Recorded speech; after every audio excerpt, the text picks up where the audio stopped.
আসসালামু আলাইকুম রহমতুল্লাহ, welcome back soul of travelling. সবাইকে স্বাগতম নতুন আরও একটি ভিডিওতে। এটি হচ্ছে ঐতিহাসিক সালমান ফার্সি রাদিয়াল্লাহু তাআলা আনহুর খেজুর বাগান, যেটির ইতিহাস হচ্ছে রাসূল সাল্লাল্লাহু আলাইহি সাল্লামের সময় একজন ইহুদি ব্যক্তি সালমান ফার্সি রাদিয়াল্লাহু তাআলা আনহু ওর দাস মুনিব ছিল, এবং সে সালমান ফার্সি রাদিয়াল্লাহু তাআলা আনহুকে মুক্তি দেওয়ার শর্তে সে বলেছিল, যদি 300টি খেজুর গাছ এখানে যদি রোপণ করা হয় নির্দিষ্ট সময়ের ভিতরে এবং ফল ধরতে হবে, এবং যে খেজুর গাছগুলো একদম পুরাতন, একদম ধরেন এক্সপায়ার্ড খেজুর গাছের বীজ ছিল এগুলা দিয়ে।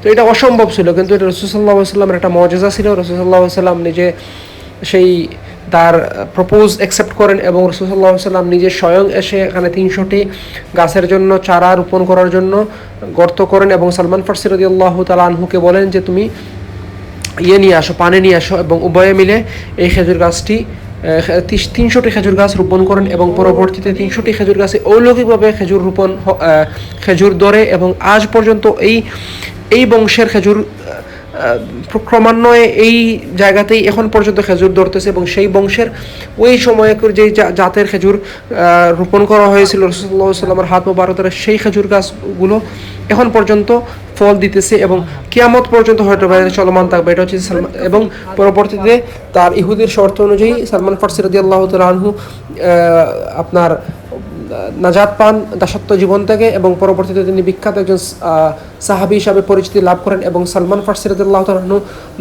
খন্দকের যুদ্ধের সময়, ফরিকা খননের যুদ্ধের সময় অনেক বড় একটা গুরুত্বপূর্ণ অবদান রেখেছিলেন তিনি।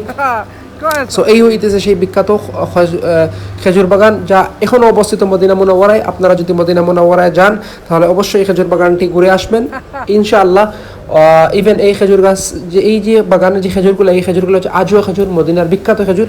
দেখেন, চিন্তা করেন, খেজুর গাছ যেই খেজুরের বিচিগুলো দিয়ে রোপণ করেছেন রাসূলুল্লাহ সাল্লাল্লাহু আলাইহি ওয়াসাল্লাম, এগুলো একদম পচা ছিল, পুরানা ছিল, অথচ এই খেজুর গাছ থেকে আল্লাহ রাব্বুল আলামিন রাসূল সাল্লাল্লাহু আলাইহি ওয়াসাল্লামের বরকতি হাত মোবারকের কারণে ফলন হয়েছিল, এবং আজ পর্যন্ত এটা টিকে আছে।